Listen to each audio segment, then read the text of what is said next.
This is Asia Times News Video. This is David Goldman, Asia Times Deputy Editor, speaking to you from New York City on the evening of March 17th local time.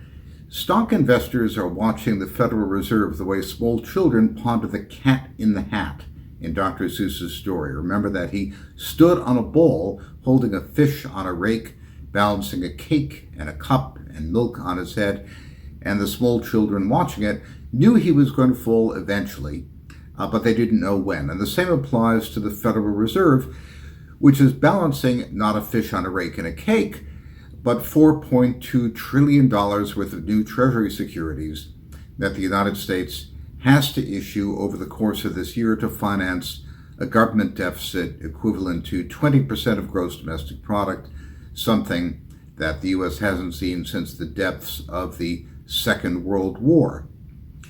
The Federal Reserve is the main buyer of these securities, and the market expects this to crash no matter how dovish or generous the Fed appears to be. That's why, for example, investors follow Treasury bond liquidity indices that on a real-time basis, second to second, tell you the difference between older and newer Treasury securities prices. It's why Wall Street strategists pore over the details of regulation to see whether the Federal Reserve will encourage banks to buy more treasuries and give the market that much additional support.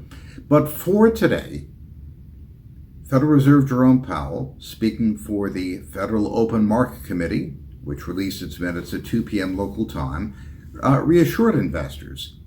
The economy is weak, said the Fed. Unemployment's too high. Inflation is low. So the Federal Reserve will not even so much as entertain the thought of raising interest rates or reducing its stupendous rate of Treasury bond purchases for any time in the foreseeable future. So we saw the 5-year inflation index Treasury, which is the market benchmark, fall to record lows. But of course, the 10 and 30-year issues remained much higher. So the market is saying, we think there's a reasonably good chance the Fed will get away with this for the next 2 or 3 years. That is the horizon that we think about investments. But for the long term, forget about it.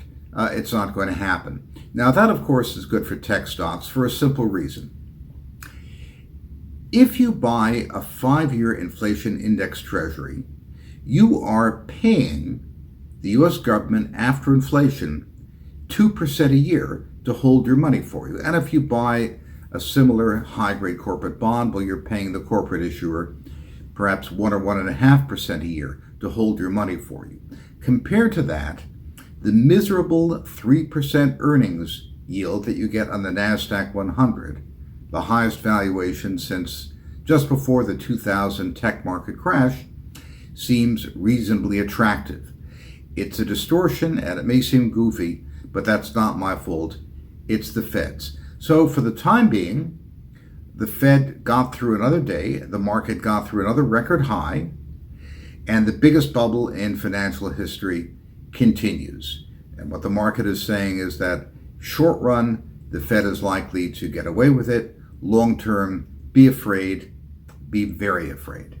This is David Goldman, Asia Times Deputy Editor, speaking to you from New York.